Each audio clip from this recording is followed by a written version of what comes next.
Hi students, I'm Mr. H, your social studies teacher for the 2012-2013 school year. I want to welcome you to my classroom here, and as you notice, it is very bare walls and ceiling. That's because, here's the deal, it might be Mr. H's classroom, but they built the classroom for you. So you've got to decorate it, you've got to bring some stuff, you've got to bring something in, not the first day, to decorate the room. Now, on the first day you will get a yellow piece of paper. It'll explain the process of what you're going to go through. But I'm going to tell you right now what you have to do. So students, if you forgot what we said in class, or parents, since you weren't here, if you want to know what's up, you'll have a clue as to what's going on.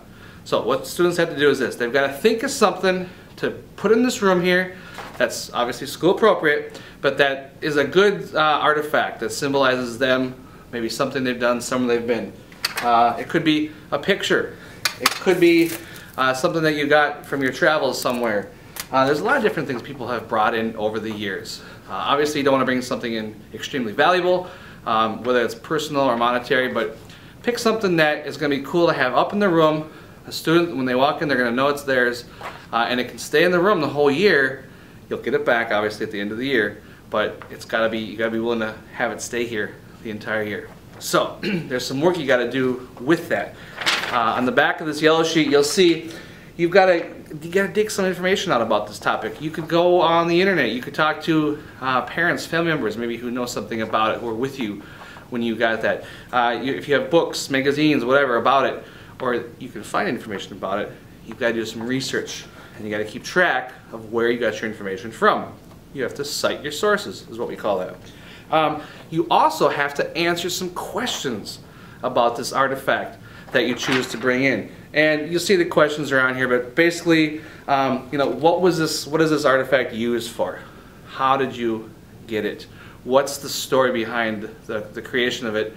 And if you don't know that, that's why you did that research. So you find out some more about it. It's not just something that was put here, it's got a story behind it, and you got to figure that out. Because history is all about stories. That's what we do. It's stories of people, and you are people. That's what we're here to learn about.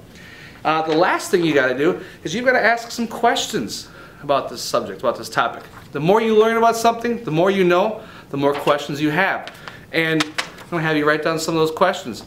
There are going to be questions that you don't know the answers to, and you might not necessarily have to go find the answers to them. But just the act of asking questions and thinking of questions really puts your brain to hard work. So, if you got questions for me between now and then, or during the week, this will be due, by the way, Friday, first week of school. Send me an email. My email will be displayed on the bottom of the screen here. You can also follow me on Twitter. SockMrH is the Twitter feed on that, and that's down here as well. I'm looking forward to having a fantastic year here at Sauk Middle School in 6th grade Minnesota history and 7th grade world history. So we'll see you